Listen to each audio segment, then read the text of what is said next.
น่ห์กาหลงมาปะกันแล้วพี่แก้วน้องแก้วคนฟังคนฟังตั้งหลายบทข่าวธรรมะเอามาขยายเรื่องเราใดจากมาเหล่าโอเจิญยิงเจิญใจจุคนจุโพมีใจจินสู่เราฟังมาและเนื้อแก่เท่าปันกลางไฟลังบ่จังยังตัวหมอนค่า FM 106.50 เปิดฟังรอทาทุ่มหนึ่งไหลมายันมิดเฮาปะกันประจำทุกวันอาทิตย์เนื้อปินน้องศรัทธามาแล้วเนื้อตีปล่อยแม่กองหาหลายเดือนหลายติดหลายเวลากำลังใดมาโอกำลังใดมาโอเจริญสุขเจริญสีเจริญมีเจริญไวเจริญจิตเจริญใจเป็นอย่างศรัทธาสาธุชนคนฟังรายการสถานีวิทยุ FM 106.50 เมกะเฮิรตซ์เปิดกระจายเสียงณวัดบุญยวาสวิหารพระอารามหลวงนครลำปางห่วงลิ่งสัญญาณไปขึ้นสีขาวไปตังเคลื่อนไฟหินหลายๆเคลื่อนตั้งอีปล่อยแม่ฟังตั้งเจียงไฮ้เจียงใหม่ลำปูนลำปางที่ฟังรายการขาดไปประมาณเดือน9 แหม 2ติดเนาะที่บันไดเข้ารายการวันอาทิตย์เนอะเจริญพรตั้งที่ Facebook ไล่ตัวปีพาทลาเนาะเพชรทลาตั้ง Facebook ไล่ตัวเนอะหลายวันหลายเวลาได้เข้าเนาะปกติจะเข้ากะวันนี่ก่อนเด้อสาธุเจริญพรสาธุเจริญพรฮะแหละรางวัลไฟมันปิดสัญญาณลิงก์กันได้กันเด้อแม่เด้อมันมีเสียงแสกนะแม่ล่ะ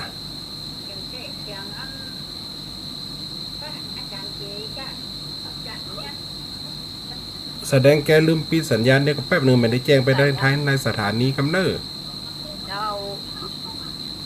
แป๊บหนึ่งเน้อตั้งงานคนฟังรายการตักมาว่าเสียงมันสูญกันวุ่นวายทางสถานีฟอกำเนิดคนเดี๋ยวก่อนเด้อว่าเสียงแสกแป๊บหนึ่งสาธุเจริญพรท่านมหาอันเทพสอนกันในเดนี่พวกเสน่ห์กับท่านพระอาจารย์เสน่ห์กับหลวงมาออกแล้วอันตู้ไปเก๋ผลจบแล้วก็ออกอยู่เดี๋ยวกำลังอันตักไปหาในสถานีแบบแป๊บหนึ่งเด้อหลายสายโทรเข้ามากองหากันได้เป็นเดือนไปเนาะก็อันตู้ไปเก๋ก็อู้อยู่นี่แป๊บเน้อเจ้าหลายสายโทรเข้ามาวุ่นแป๊บหนึ่งเน้อตักนะเสียงซ่อนกันเสียงทันเก๋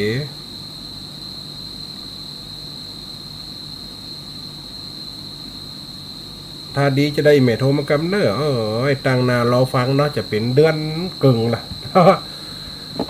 ปกติก็เข้าอยู่แม้ทุกวันการหรือวันศุกร์เขาก็เข้าประจำอยู่อันนั้นเป็นธรรมะบรรยายเนาะถ้าเป็นคำข่าวทำเจือมันจะมาได้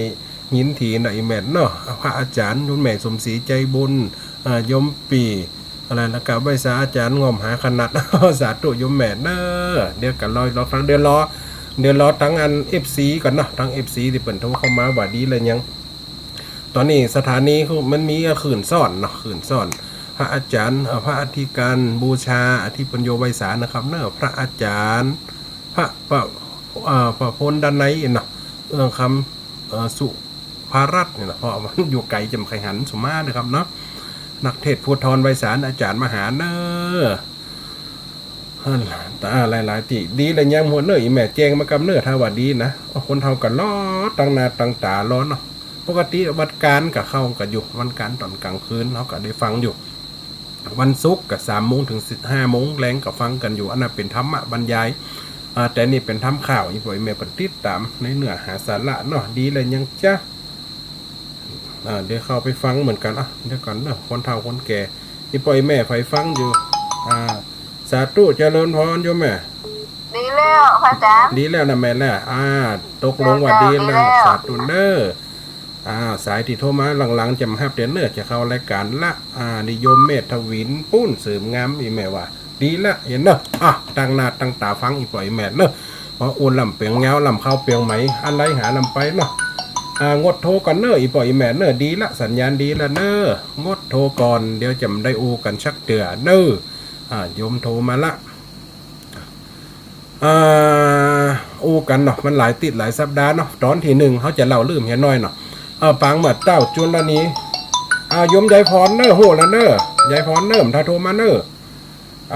ห่อหัวแล้วแจ้งได้นะสถานีละแจ้งไปตั้งอากาศอีปล่อยแม่ก็คงได้ยินเนาะถ้าโทรมาเตือนเนอเดี๋ยวมันจะเสียเวลากล่าวถึงเท่าจุลนีเนาะไปได้เดินเอวป่าได้เดินเอวป่าปุ๊บไปปะใส่นางปทุมมาตอนนั้นยังไม่ได้จื่อคำกองแต่ว่าเอานางปทุมมาเดี๋ยวไปสอนไว้ในกองเพราะบ้านเมืองถูกนกยักษ์ลงมากินนกยักษ์เอามากินปุ๊บกันตายกันหมดถึงบ้านถึงเมืองวัวควายจ้างมาพ่อแม่ตายหมดเหลือกับนางปทุมมาคนเดียวอยู่ในกองหันเมื่ออยู่ในกองเจ้าจุลนีกับเอวประพาสราชวังฟันหันว่าได้นางงามคนหนึ่งมาเป็นคู่ครองทั้งที่มีเมียแล้วนะทั้งที่มีมเหสีคนเก่าละก็นั่นกระจุยนางปทุมมาน่ะออกไปพบกับไปตั้งปราสาทราชวังอยู่บนปราสาทแห่งหลังหนึ่งนาง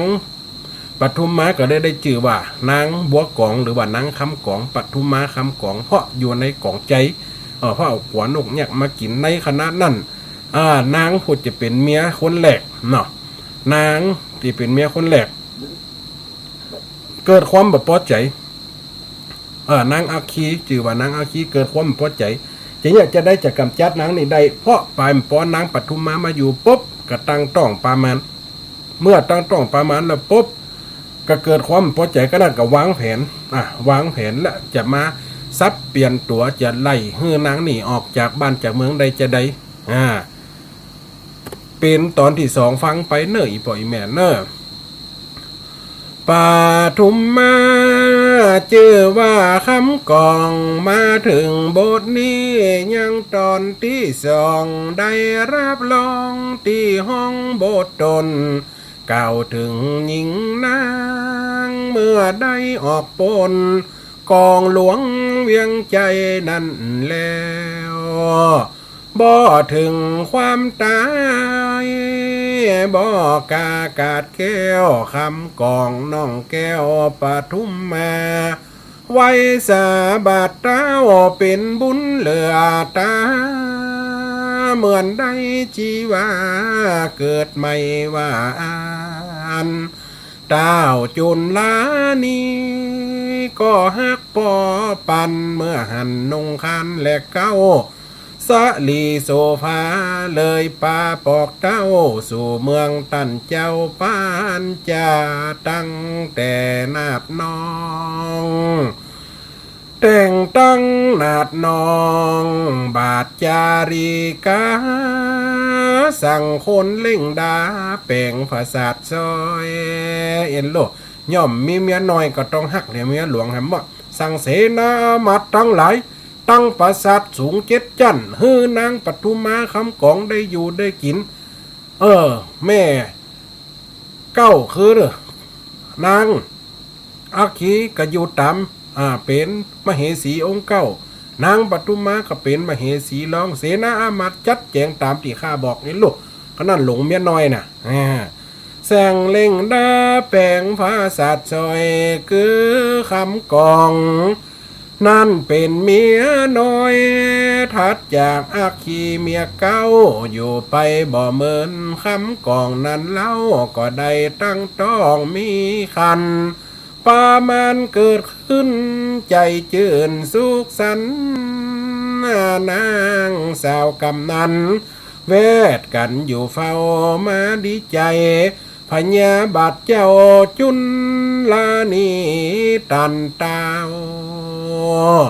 ก็ไปใจหาคำกองคำเจ้าม้วนใจออกเข้าวังทองจักได้ลูกรักกับเมียคนสองบ่แปรจะกองล้อไข่หันหน้าโอ้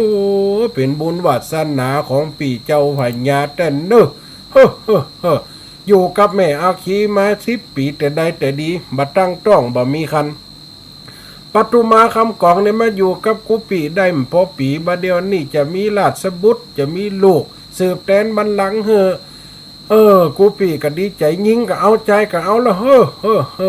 หลดนั่งปทุมมากับเจ้าบาทเจ้าปีหลดเป็นบุญเหมือนกัน น้อมตายอยู่ในกลางปางไม่น้อมตายถูกนกยักกินก็เพราะว่าบุญเจ้าปีเนาะอย่าเฮาบุญจะลังมาสัมพันธ์กันเย็นโลกกันนั่นนางอักขีกับบึดหน้าบึดตาละสุมาเตออีปออีเมตีนตึบตีนตึบตีนยนอีคำกองเหยมาอยู่เหมือนมึงจะเอาหน้าเอาตาล่ำกูกะมึงจะอยู่ได้หันไปยาสักเต่ามันจะเหลือแม่เท่ามึงไปไหนฮิโลใครหัวจะวางแผนล่ะบ่เป้จะกองรอใครหันหน้ามาตันใจ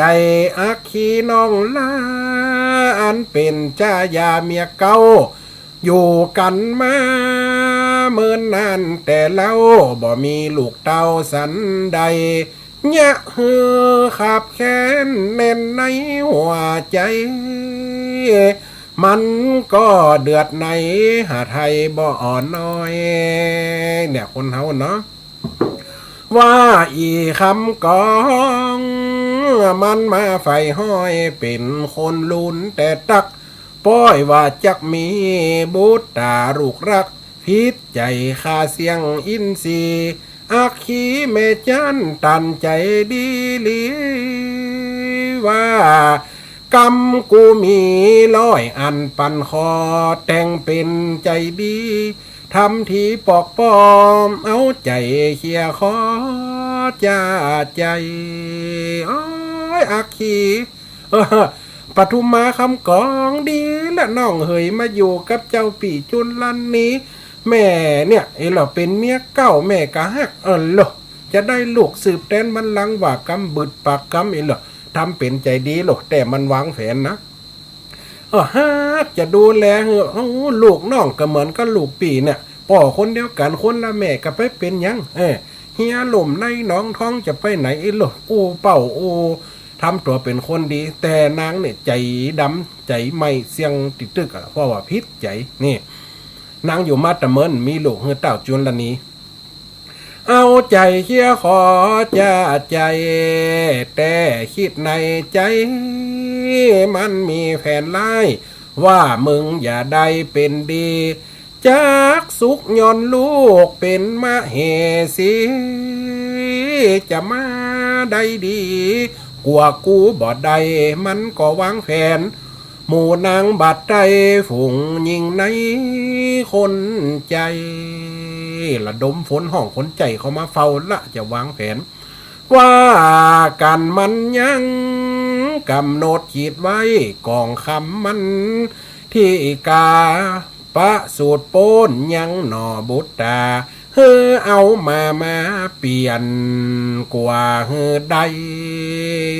อีนางสนมตั้งหลายอีหรอมานี่ฟังแม่นี่แม่จะจี้จะสอนสูอีคำกองคำเนี่ยมาอยู่นี่มันจะเป็นกองขี้นะอีหรอมันจะได้เป็นกองคำเหรอมานี่ฟังกูจะสอนนี่นางหนัดสนมถ้ากำหนดวันใดมันเจ็บต้องเกิดมึงไปซ่อเอาบ้านไหนเมืองไหนเปิ้นมีหมาเกิดมึงเอาหมามาเฮือกูเกิดห่วมวันตันบาทน่ะกูจะเอาไว้อินโลกูจะมาเปลี่ยนนะแล้วกูจะใส่ความใส่ไล่ไปสีว่าเป็นคนดีหันมันไปเนี่ยมดีมดักกับหมูกับหมาลูกเกิดมาแล้วเป็นหมาอินโลเอาฟังคำแม่นี่อินโลนางอักขีใจห่อนใจไม่หรอสั่งเสนาสนมทั้งหลายเอามาเปลี่ยนกว่าใดแล้วก็ไปทุนนอบุญตีไว้จากหันจังไรเตียงแต่ใบสาเนอแต่ละท่านเข้ามาอาจารย์ท่านรองอำเภอหังชัดนะเขาวางแผนจากเอาแป้กำจัดนอลาที่ดาบ่เมินเนินจ้าโคบควายกำจ้าเก้าเดือนมากองคำน้องเนาเจ็บต้องปวดคันจะเกิดลูกเต้าพาญาองค์เล่าท่านไทยโอ้ยกูพี่เจ้าปีทั้งหลายเพิ่นเจ็บท้องน้องเจ็บท้องเนี่ยเจ็บท้องเจ็บใส่จะเกิดจะประสูติที่การและนั่งทั้งหลายก็โอ้เจ้าพาญาห้ามมาไกลเป็นปอดใจอยู่ตั้งนอก แล้วเดี๋ยวน้องจะจัดการเรื่องนี่แม่ยิงอยู่กับแม่ยิงเต่าอันหรอสั่งกันไปล่ะจะให้แม่ยิงจัดการคนทั้งหลายจะจัดการได้มันได้จะเนี่ยจะได้จะกำจัดมันจนได้จนเป็นนี่ฮันดีใจจากหันลูกท้ายรอมาจนได้นาทีเป็นยิ่งก่อนแล้วเตี้ยงสมสาลีจะเป็นใจก็ดีจักนั่งเต้นห้องนางอักขีมันรู้สุกต้องก็สั่งลำร้องคนใจ เข้าไปล้อมยังกองคำนองไทยเอาผ้าเวทไก่วนวังหรือเอาผ้าเขาเวทมดห้ามเหือไฟหูห้ามเหือไฟเข้ามาเห็นหรือเอาผ้าเขาเวทไว้ขัดใจสูเอาผ้าเขาเวทเอาผ้าเขาปกนะมันไว้และจุนางปทุมมาว่ามันเป็นกฎมนเทียนบ้านมันเป็นกฎของบ้านของเมืองถ้าว่าแม่ยิงคนใดจะเกิดลูกต้องเอาผ้าปกนามดเดี๋ยวจะไปหันใส่เลือดใส่ย่างจะใจดีจะเลียดขึ้นทั้งบนจะยัดขึ้นลิ้นอกตายอีโลกจุเปิ่นสปะเนี่ยกองคำน้องไทยเอาผ้าแวดไก่วังวนเอาฝืนผ้าแจงมาแกงโปกตนตืดลุ่มตืดบนกองคำน้องลาว่าเป็นโบราณทำกันตัวนาญาแม่มันดาเกิดน้องกว่าหันเลือดยางใจจางโศกต้องเขาจึงแป่งห้องล้อมป่าเขาจึงแป่งห้องล้อมป่าเอาผ้าตัดไว้บังหน้าสีสาเอาวางเขาวังแผ่นดาหวังคาลูกเจ้าคำกองยิงเดียวประสูติลูกเต้าเป็นลูกชายพร้อมพาโอ้บุญนางมีเกิดมามีลูกพ่อใจด้วยกัน4 คนนะเป็นลูกพ่อใจพร้อมพัก4 คนทีเดียวก็ดูนะฮักบ่ตันได้ให้สักกรรมเขาปาดใส่หกรีบเล่งยูบกำเอายัดใส่ตำให้ซองใจขัดใจนางนี่เกิดลูกเต้าบุญมันมีแต่มีลูกเป็นปอดใจถึง4 คนเอาไหเนี่ยไหดองฟักอย่างบ้านเฮาแต่ก่อนนะบ่ฮ้อว่าไหซองไหสมัยก่อนบ้านเฮาอันดองหนอขวบดอง5เนาะที่อันปากมันออบๆนั่นนะอย่างไหนำกาบนี่เอาละอ่อนยัดเขาใส่ไห4 แกนอีปล่อยมานี่คนหนึ่งก็ใส่ในไหคนหนึ่งก็ใส่ในไหเขเอาไปลอยน้ำนี่เอายัดใส่ตำให้ซองใจแล้วฮือสนมไปคว้างลุ่มใต้ลอยไหลกงกาแม่น้ำเอามาหน่อยมาเกือบตาหลวงล้ำตีโลหิตเจ้านั่นกาปทุมมาน้องไปหูสั่งหาเขาเอามาสุนักขาน้อยแล้วยื่นหื้อนางคำกองหยอดซอยว่าลูกพระองค์เกิดปนนี่โลกไปฟ้องเจ้าพญาโอ้ยเจ้าปีพญาจุลนี้เฮยบาเดียวเกิดเรื่องร้ายขึ้นมาแล้วเกิดเรื่องห้อนเรื่องหายบ้านเมืองจะเกิดยำหูคุณเนอ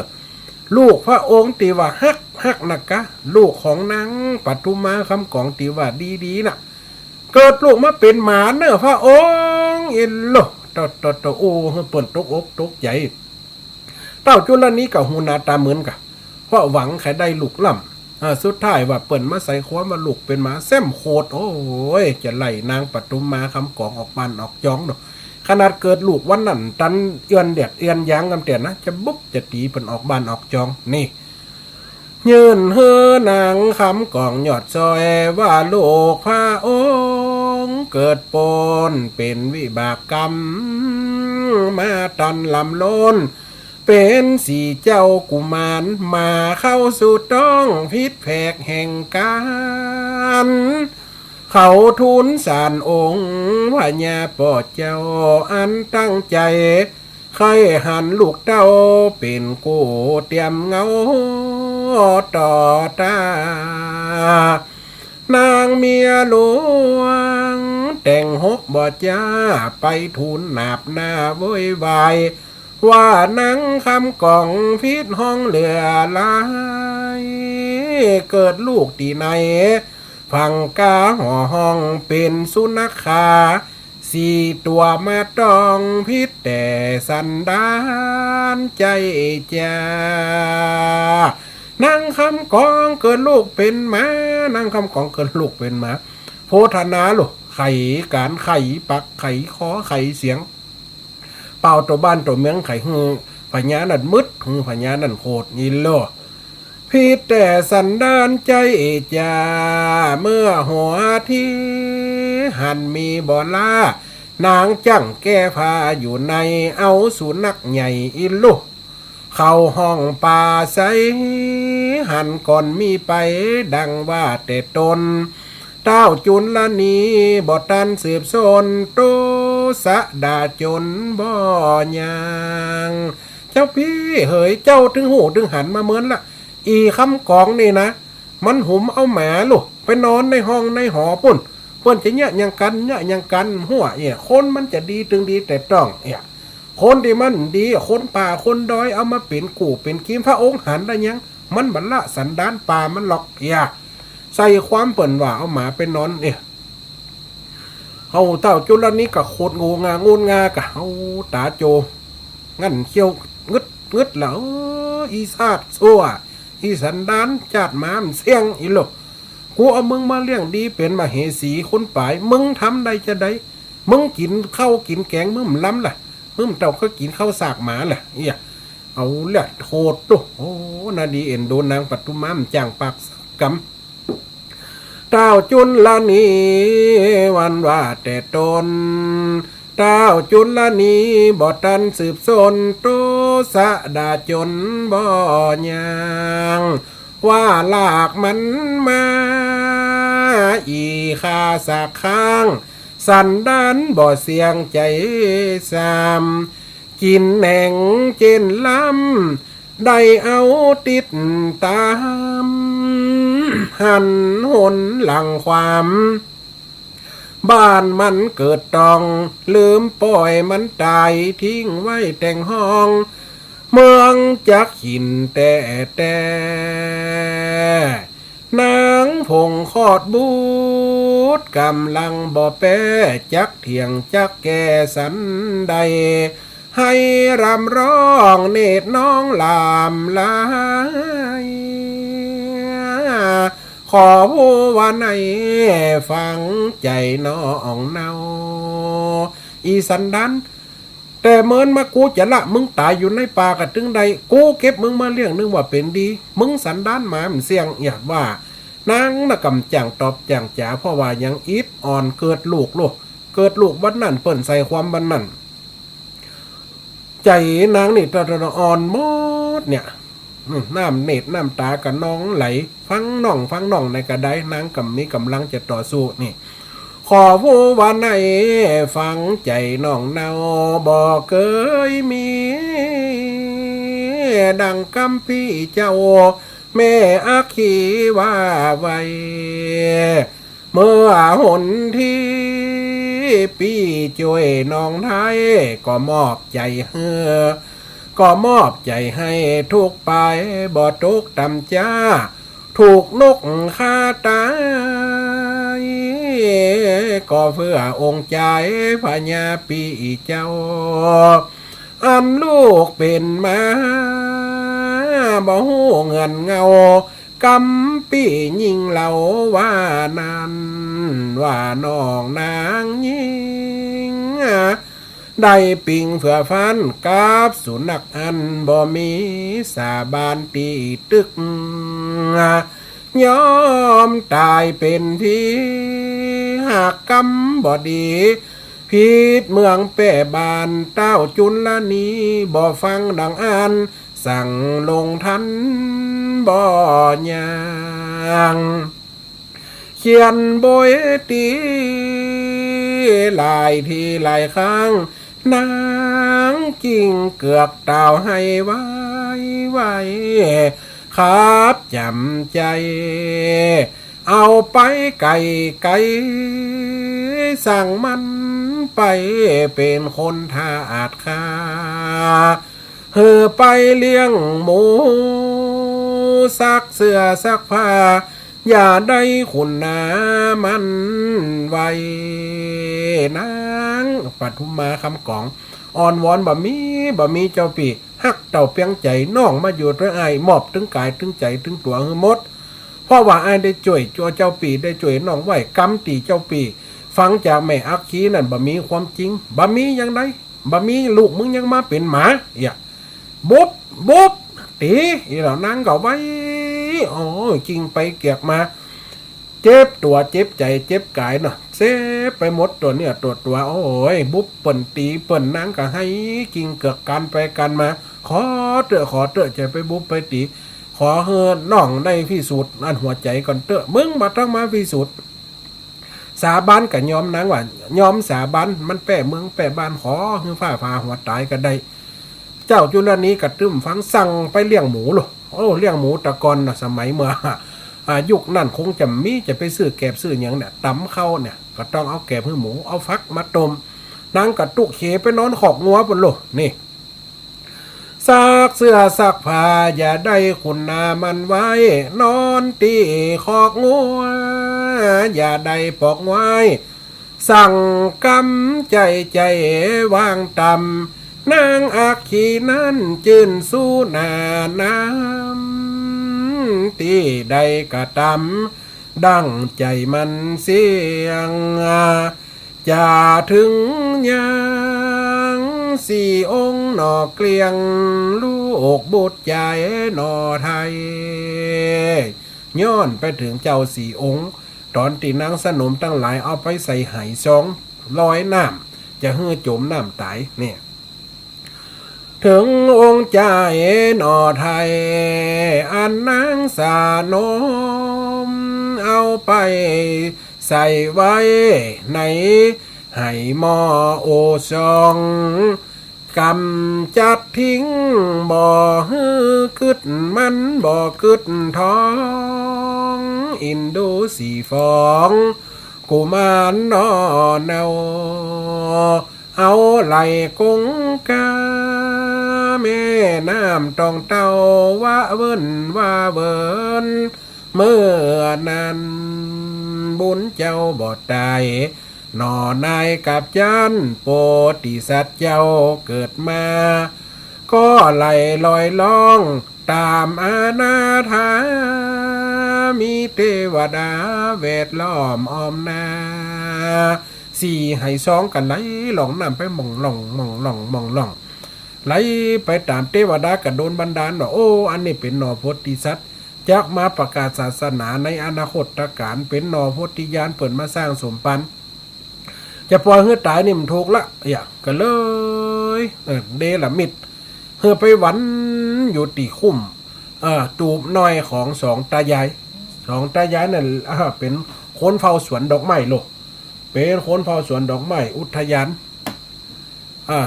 องค์น้อยไหสองน้อยกันร้อยไหลหล่องไปวนไปเวียนอยู่หันนี่ไปดึงโยธาบ้านของตายายจอดย่างสองเท่าเฝ้าสวนแต่เมินเนินข้างก็แปลกใจโดยสังกาว่ายายอย่าเท่าได้ประจวบตาไปบอกปุตตามาพอออกไกลขันนั่นอย่าเท่าไปหิมน้ำหิมตาจะไปตักน้ำ ฮดดอกไม้สวนอุทยานเจ้าพญามันเป็นอะไรหยังมันลอยน้ำมันนี่มันหล่องชีแกนลังน้ำท่วมกะไอ้โลกน้ำท่วมบ้านท่วมจองหมูทั้งเหนียจ้ะไหห้านี่ไหลมานี่ลังไหเกลือกะไหลหล่องน้ำมาได้กูจะเก็บไว้ก็จะได้โอ้ถ้าว่าพอเอาดูผีมาลอยน้ำผีก็จะมาอยู่ด้วยกูกะเนี่ยจะได้ก็เลยห้องหาปุตตาเท่าปุตตาเห็นหรอตาเฮ้ยเหรอตาเหรอผัวมันได้ยินเฮ้ยเหรอเนี่ยเท่า มาแม่ก่อนมาพออย่างนี้นี่อย่างร้อยมาอยู่หน้าตูบเฮานี่อย่าให้อย่างจ้ะจะให้5จ้ะให้เกลือจ้ะมันแล้วให้ดูผีก็เปิดเอาร้อยน้ำก็เปิดร้อยอังคารก็อย่าโอ้เนี่ยเท่าเฮ้ยของเจอีมันจะหูกับไผของเจอีมันไผเอามาร้อยกายแล้วมาร้อยจะได้โลเปิดถึงเนี่ยกันมาเราโอ้มันจะเป็นอันใดเด็กกูจะไปซองพอแล้วตากะโลเอามือกึ่งแกนตาบอกหลีตาใส่หลีตาขวามันเป็นไห้ยังฮะโลมันจะเป็นไห้ยังจะเอามาพอบ่สองเท่ากับไม้เขากินเข้ามาหนาไม้เขาเนาะไห้น่ะกันไหลเข้ามาง่ายด้วยใจนี่แหละเทวดาโดนบันดาลโลกนี่ได้ป้าจวบตาบอกปู่ตามาพอไกลว่านั่นเป็นไห้สั่งจ้าว่าได้ลอยอยู่ในตาน้ำคือส่องเขาก็มาหลีดมั่งเอามาเปิดก้อยฝอดใน1 2 3เปิดพอหันกุมารน้อยบ่รู้ลูกไฟมีหอละไทยปีติจื่นสู่ก็มาเจียนจ่ากำผู้เก็บมาแลดูเลี้ยงไว้เนี่ยเท่าเฮ้ยอันนี้มันเป็นคนลูกไฟหลานไฟเอามาลอยน้ำลอยหนองคนอย่ามาใจดำให้เกิดลูกมาเป็นคนเฮาอยู่กันมาอายุพอ60 70ลูกคนยังมีเฮาก็ขาได้ตึกคนติ่มได้มันอย่างมันไหลออกมาอย่างปูลูกไหลออกหู ออกมาล่มๆนี่จะเอาอย่างมาเลี้ยงเขาเลี้ยงไหวจ้ะเป็นวัยรุ่นใจแตกหรือเปล่าไอ้ลูกคนเท่านะโอ้กันไผกระจ้างว่าเตอะบุตรเท่าเฮ้ยมันเป็นคนวะนะน้ำมดตาไม่นาดีเอ็นดูพอละอย่างงัวน้อยกำผ้านี่ตามองแมง4 คนอยู่แล้วมึงจะเอาอย่ามาเลี้ยงเนี่ยเท่าเฮาอยู่กันนี่กำป้อมมียังกินอ่ะเห็นหรอเอานมสูงให้กินกะเนาะตอนแทบอย่างเฮ็บมามันได้กินเลียดนี่เอาน้ำนมไหนมาปูเฮ่นี่ก็ว่าไปเลยเชี่ยวกันตัวว่ากันตัวเอาอย่ามาเลี้ยงกันโม่เข้ากะจะไปซื้อเคียงโม่มาจะไปโฆษณาให้เปิดมากะก็เอามากะคน2 เท่ากะมากะเอากุยเข้ามาเอาเก่าเข้ามากูจะเลี้ยงเอาคุ้มมีลูกกูจะเลี้ยงแล้วใส่โยกัน2 เท่าดีใจอยู่กันมาปันอิ่มมีลูกมีเต้าได้มากำเดียว4 คนดีใจเราอุ้มไหขึ้นมานี่เก็บมาแลดูเลี้ยงไว้ดูหน้าดูตาหมดใส่ละไม้ลังว่าจักใดเป็นดีมาอยู่รวมซ้อนเขาอยู่รวมซ้อนกันมาหลายปีบ่หอนจะมีบุตรลูกเต้า2 ตายายก็เก็บ4 เจ้ามาลอดที่ยังสำนักเลี้ยงดูตามท่าเขตห้องสำนักเขตห้องตีพักบ่มีเหตุร้ายได้จ้าผาญาที่โลกร้ายตึงบ่ถามหาเขาปีญาดูแลหอบปู่ย่าทำสวนได้เฝ้าเติมตุ่มเจ้าบุญชุมหน่อไทยน้ำนมบ่มีจากที่เหลือไว้เพราะเขาแก่เท่าสลาก็หาสอดเสาะเตียวแสวงหาบ้านใดจะมีงัวลูกน้อยบุกเท่านี่ลวกบ้านใดเปิดงัวเกิดลูกไปไล่ขอเปิดบีบน้ำนมมาหุงมาอุ่นหยอดปาก4 เจ้ากุมารนั่นดีเอ็นดูเนาะอีพ่ออีแม่เนาะโตแสวงหาบ้านใดจะมีงัวลูกน้อยเอามาป้อนปั่นเจ้าฟันกูห้อยป้นขอดจะลอยล่วงปนบ้านนี้ไผมีงัวเกิดก่อนเอาอย่างลุงงัวเกิดจะไม่ต้องกินหกมั้งคะมาใจงัวที่กินนมแล้วนั่นแน่ก็มีจะเอาอย่างลุงเท่ามันอิ่มย่างนมเด็ก นมแม่อุ้ยแม่ป้าอยู่ด้วยฮะน้อยย่ำกินอีแล้วอ่อนห้านี่ก็ปากมันดีกินแล้วเล่นกันตัวคนเท่าไปกินได้จะได้หมดอายุไปหลายปีละกูจะรู้ต้องนี่แล้วมึงเอาไปหยังเอาผู้เท่านี่มึงบอกเด้ออีพ่ออีแม่มึงบอกเพราะว่าเก็บมาเลี้ยงกลัวเป็นลูกไผ่ลันไผ่หมู่กลัวเปิ่นตัวมาตามอย่ากะโอ้ก็เอาไปหั่นน่ะกะเอาไปเลี้ยงต้นไม้ต้นดอกเจ้าพญากะเปิ่นได้อันต้นดอกต้นไม้ได้สันได้กินน้ำนมเอาไปลดเอาไปฮดตีน้ำอาตีไปต้นไม้ต้นดอกเจ้าพญาจะมีสีสันวันน่ะงามกูเอาไปทุนถวายเป็นโลก่อนวันศีลกูวันน่ะอย่างกะค่าหมู่คนทั้งหลายกันยินดีสีแข่งด้วยกะเอาไปให้เจ้าพญาแหละอยากกะไปฮดต้นใหม่ต้นดอกเจ้าพญาอีลูกจุนะกูเท่านี่นะเพราะอาจจะได้เลี้ยงลูกนั่นน่ะนี่ปนขอดจะลอยลวงปนหูกินข้าวปลากาญาลำโลนตุยปีมีวันแวววันปอได้3 ขวบเขาเล่นวิ่งกันม้วนใจทุกวันบ่มีบินบ้างหาจีนหาปลามาเลี้ยงตามอ่างสุขใจต่างบ่ละทาลากาหน่อเจ้าเจือพระบ่ได้ดื้อด้านหันกรรมปู่ย่าสอนสั่งเจ้าก็จดจำเวลาต่อตำหูกำจูถอย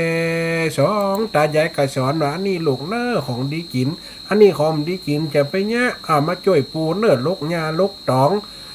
ช่วยเน้อนี่เจ้าพญาอันนี้สวนอุทยานเจ้าพญาครับผมอย่าละอ่อน4 คนกับป่อคนเท่าหยับแล้วก็ฮักลูกฮักหลานขนาดนักนำเจลูกแต่เป็นอันลูกเก็บได้กับมาอันนี้ก็เก็บไว้อันนี้ก็เอาไว้กินเอาอย่าเท่ามึงไปกินอันนี้ม่วงสุกกูจะไปลูกตะกอนมากันกันดีกันดีเดียวอย่าเท่าอันไหนกับลูกหมดได้อีโล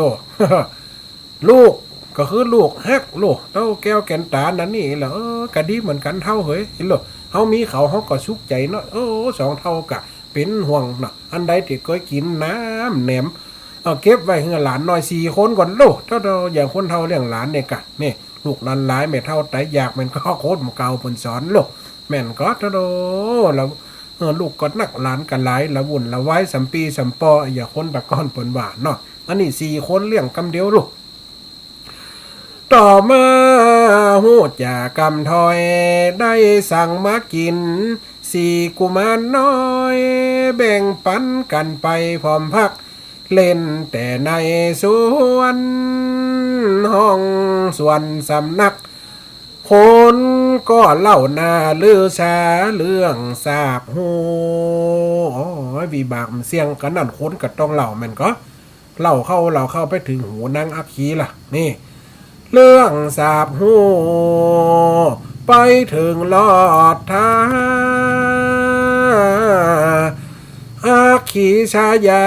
มเหสีเจ้าก็เฮือคนยิงบาดใจเข้าเฝ้าพกพอก้อยหลายข้างมันฝังใจอยู่หันบ่ย่างบ่คิดมาเป็นอื่นเลยไปคงใช่แน่แท้เลือดเนื้อเจือไข่องค์ผู้ว่าในคำกองแม่นมันอีนางนัดสนมทั้งหลายมึงไปพอละปนมาปูเท่าอย่าเท่าจำสวนเท่าปัจจุบันอยู่ประ70เอาลูกที่ไหนมาเลี้ยง4 คนก่อนกูว่าสงสัยสูติเอาลูกอีกองคำกองเนี่ยเอาไปลอยน้ำกลัวมันตายปูเท่าอย่าเท่าต้องเก็บมาเลี้ยงแน่นอนมึงไปโฟกฟังเลยนะเจ้าเอียนะ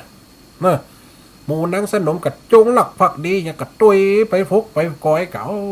ถ้าจะแม่นแท้พระองค์เอ๋ยล่ะมาทุนอีอักคีนี่กัดเตอสวกเกินนี่คำกองแม่นมันก็วางแผนสั่งใจรอบคันปาลีวันคนใจไปสืบถามความหู้จริงแต่ไซนางพิษใจได้เหลือต่างอีลูกเมียน้อยกูปล่อยขาดควางกูบ่ปงวาง ฮือมึงหลอดปนมันสั่งใจคนติดตามสืบชนเฮ้อข้า4 คนอย่าไว้สั่งคนไปด้วยข้าหำละแป้งข้าวนมหวานศูนย์ง้วนปิดร้ายไปจุเฮือใดกุมารข้าวต้มซ่อนจูใส่ด้วยน้ำตาลบัวลอยหวานมันเป็นของเจ้าไตลูกชุบฝอยทองหลอดจ้องลอยไว้ตัวยาวในกะทิอีโลแปลงขนมสปะ อันนี้เป็นเสน่ห์การหลงแต่งขึ้นมาในอีปอยแม่นนะเฮือมันม่วนเฮือมีอรรถรสเนาะใครจะไปอยากขนมแรงนี่เนอะฟังตัวอยากตัวจักดูข้าวต้มซ่อนจู้ใส่โดยน้ำตาลอิโลบัวลอยหวานมันเป็นของเจ้าไตลูกซุปฝอยทองหลอดจ่องลอยไวตัวยาวในกะทิหลอดตัวยาวๆเกินข้อมือเนาะเอากะทิเขาใส่เนี่ยน้ำแข็งเขาโมให้หน่อยมันหวานเย็นซื่นใจฮูลาอิโลโดว่าจุดพ่อขยาพระอาจารย์อีกอย่างตัวยาวในกะทิสาคูเม็ดใสบ่อเฮือใดจิพร้อมลูกข้าวต้มสมกวันข้าวแตนข้าวเกียบนมเหนียบเป้ากวันห่อตามกระบวนดูงามออดอ้อยเฮือสู่รูเอาไปให้ไอเด็กน้อยเฝ่งโดยลอยอย่าปิดโหนแหลกเด็กเขาบ่รู้ความคิดก็กินกันเสียงจู้อันหน2เขานานก็ป้ากันฉันต่างก็สำคัญม่วนงานตื่นตองมาลอดตอน3ตายายเตียงตองละหลานน้อยไว้ทิ้งลารอบแรกเอาไปฮือกะกินเป็นหยังรอบ2เอาไปฮือกำเป็นหยังรอบ3มันหล่มใส่ยาล่ะเนี่ยฮือละอ่อนไตใจซ้ำวันนั้นตากับยายไปเพียวหญ้าเพียวสวนละหลานน้อยอยู่ตูกคน4 คนด้วยกันอ้อยกำเว้นจะมาถึงอีพ่ออีแม่เฮ้ยละหลานน้อยไว้ทิ้งลาเมาไปกันตามวันฐานะบ่คิดเยี่ยงโดยไฟยาเขานางคนใจก็เข้าไปหาเอาขนมมาเฮ้อ4 องค์เจ้าเด็กทั้งหลายบ่ฮู้ในเบ้ากินเอาบ่ไว้เพราะเขาเคยกินจูขินหน่อไทยก็ลวดว่าใดตายลาเพราะงวนปิดรายถูกในอาตาเลยมอละนะลับตาจากห้องนอนกองกันอยู่หันลองน้ำไหลนองญาติย้อยปนอินดูสี่กุมารน้อยดินดาวได้วางลาเข้าหมู่นั้นก็ไปทุนสานางพญาขี่เม็ดเจ้าลวดดีใจไข้หัวออกเข้าโดยความมัวเมาใจลามตายสมใจกูละบอรอบแรกกูฆ่ามึงตายรอบ2มึงเหลือซากเหลือเงี้ยนมึงตายแล้วบ่อินไอซีกูมันนั่งไข่หัวหลั่นบ้านหลั่นเมืองตบอกไข่หัวเมื่อ4 กุมมารตายกันเสียงซ้ำเวลาจดจำย้ำแหลงปู่ย่าก็ปิกหวังมาหุงแกงจากลูกแป้ง4 กุมารลามาสัตตาหันเขานอนซื่อหน้าบทดวงกาญาแตบมิดหวังว่าหลานลาบบ่ตันได้คิดเมื่อสร้างแป้งของกินมาก็เรียกเว้ยเรียกร้องเรียกเว้ย4 เจ้าบุตรมา มาลูกมาลูกมากินข้าวลาเอ้ยไปรับได้รับว่าตะวันแรงเนาะระวังผีตะม้อยเน้อมากินละอ่อนรับมาแรงเน้อมากินข้าวแม่ห้องในกระไดนี่มาลูกมาลูกมากินข้าวปู่ย่าได้ปู่ย่าได้มาบัดแดงบัดเต่าของนายเราเกยมักสั่งมาลาบดีตึงสี่ลูกรักพอจะคำลาแล้วเฮ้ยลูกเจ้าแม่ลูกจะไปนอนเฉยเวลาจะเลยจวนค่ำตำลากินข้าวกินแกงแล้วก้อยใบหน้ารับเห็มนาลูกไทยโอ้ยลูกมากินข้าวอาบน้ำลูกก็รับแหมก็ได้เนอะอย่าพิษสั่งกาย่าห้องจะใจบ่หมายก็หมายเข้าไก่คนเอาเวลาเมื่อนั้นแล้วปู่ย่าสองปู่ย่าเขาก็ปั่นเมาหุยให้ตื่นต้องหันลานสี่คนทิ้งตนนอนปองสิ้นใจนอนกองโมบโมโลอาจเสียใจตายายกินกูลีลำให้เบยไว้โอ้ยเจ้าหลานหักสั่งมาสิ้นใจ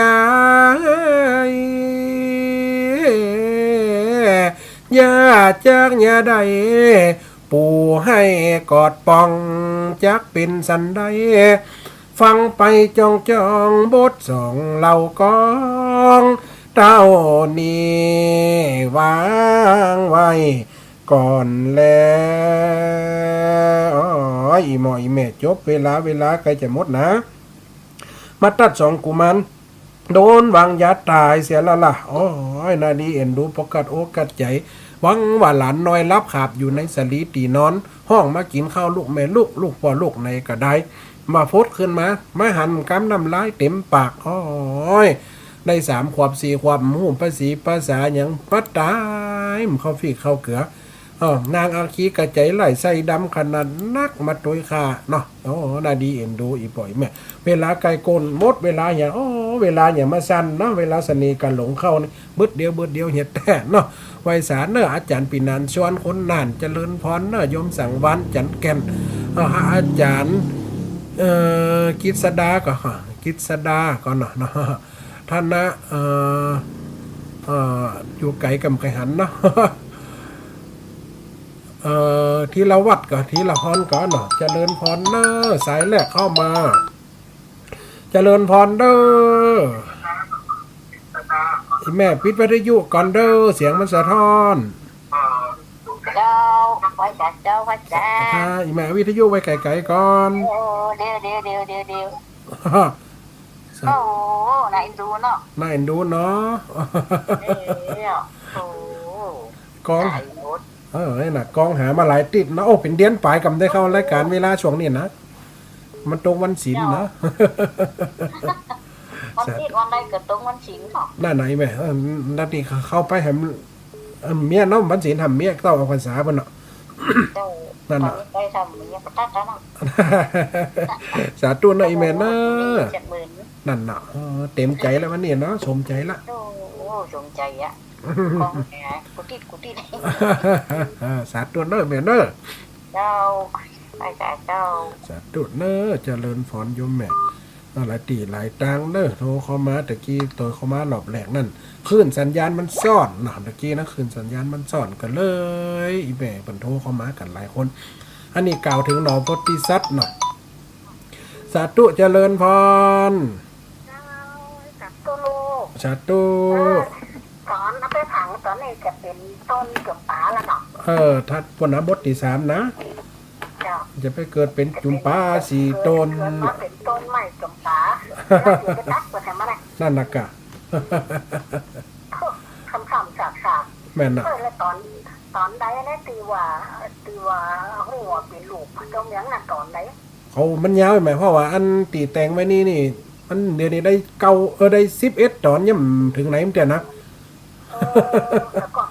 แต่ก่อนเกิดทั้งละครนะ แต่ก่อนก็มีละครน่ะ เจ้าละครขนาดจับไปหลวงเชียงใหม่ก่อนนะ จุมปาสีต้นนะ ละครจำเมืองเนี่ยนะคนเมืองเขาเนี่ยแสดงไง มันอาจจะบาเปิ่นอาจจะได้เล่นกัมเหมือนกับข่าวไหมข่าวมันจะเป็นกัมเล่นอย่างโอ้เรื่องขนมกันยังม่วน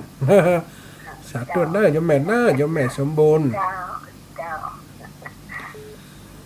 สาที่3ทั้งใดเอ่ยเจริญพรสาธุยมแม่ เจ้าโอ้ยม่วนนะจำปาสีต้นเนี่ยแต่ก่อนนี่เจ้าเคยดูหนังจักยังไงวะลูกแม่เคยดู แหละ มาจากบ้านเอื้อมจังหวัดลำปางเนี่ย บ้านเอื้อมลำปางนะแม่เนาะ เพราะว่ากว่าวันนี้จะหู้ว่าเป็นลูกเนี่ยเพราะว่าลูกนี่จะไปหาแม่ในของหรือก่อนว่าแม่เนี่ยว่าติดทรมานนี่นอนแล้วก็เข้ามาปอกไปไว้สาปอกก่อน แม่น่ะจำได้อยู่เจ้า จำเลี้ยงมานะแต่ว่าอันสาธุมาสาธุเด้อ สาธุเจ้า สาธุเจริญพร จ้าพระอาจารย์เจ้าในบ้านเนอ สาธุวังเหนียวฝนตกก่อ มันตกเจ้าอันนี้ นี่ตกกำลังย่างตะตอนนี่ ตกอะไร สาธุตกกันอ่ะ มันเห็นตกน่ะนั่นยังใหญ่พรม่วนกะฟังแนวเรื่องโดยฟังกรรมมันก็ม่วนถ้าม่วนอู้เรื่องขนมก็อู้เรื่องขนมน่ะน่ะ สำนวนการแต่งอาจจะเหมือนกันนี่แม่เนาะอันนี้คือเฮาเล่นกรรมมันเล่นกรรมมันก็ม่วนไป สาธุเด้อยมแม่เด้อให้กำลังใจเนอ สาธุกับวิชาเจ้า นี่โยมยายอีกอย่างก็วันเซนต่อนะ ลืมเจียมอ่ะสาธุทั้งบรรกัดใจ เจ้าโอ้ก็นั่งให้จู่ๆเนาะมันจะมาอันนี้แต่ว่าเนาะเอาคนไปไหลได้มันย่ำพอเดี๋ยวเอ็นดูนังคำกองน้ำบุ๊บปนนะ แม่นั่นน่ะบุ๊บเปิ่นตีเปิ่นโอ้เปิ่นได้ลูกเปิ่นได้อีกันนู่หวังว่าจะได้หันนั่นน่ะแต่มาตัวฆ่าเปิ่นให้มันอย่ามาขำเปิ่นแต่ว่าเนาะ หนอโพธิสัตว์จะได้มาสร้างบุญบารมีน่ะแต่ละชาตินี่มันนักอีกแบบน่ะปารมีเนกขมะปารมีศีลปารมีแต่ละชาติละชาตินักทั้งนั้นให้ถูกๆหน่อยรู้ให้เอ็นดูน่ะอู้เรื่องขนมกับพวกขยะแม่นโอ้กับประกาศทั้งสี่เนาะนั่นน่ะโอ้มันจะอันมันหนักเองมันกำลังแต่งในตอนที่11อยู่นะยังจบเดี๋ยวยังเหมือนอยู่กำมวนดีเหมือนกันเด้อนั่นน่ะจบจะได้เนาะนั่นน่ะแม่เป็นกำลังใจให้เด้อสาธุเจริญพรเหมือนเด้อเจ้าสาธุทหารกำแพงสาธุ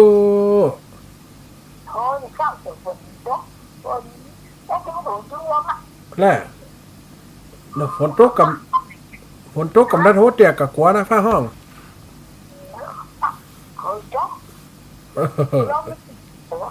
นั่นสาธุเด้อนั่นน่ะสาธุได้ยายพรเด้อเวลาจะหมดแล้วแม่นี่จะได้ลำลากันละสาธุเด้อ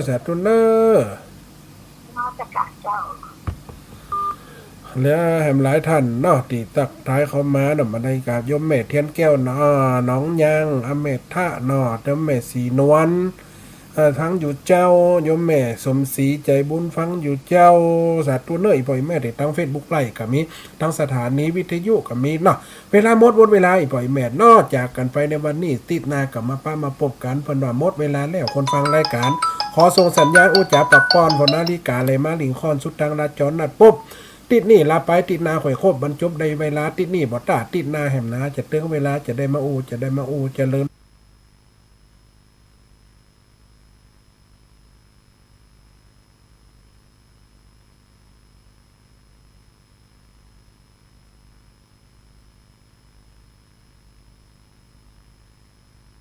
ฟอนเนอร์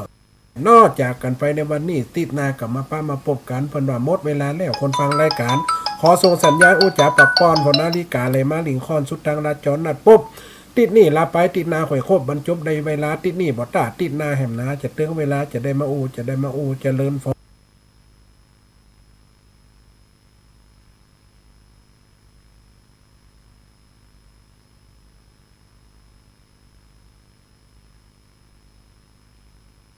อนเนอร์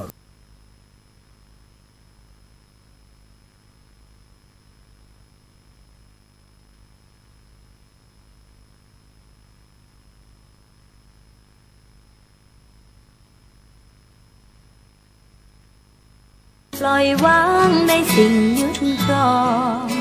แจ่มใสในธรรมเรื่องร้อง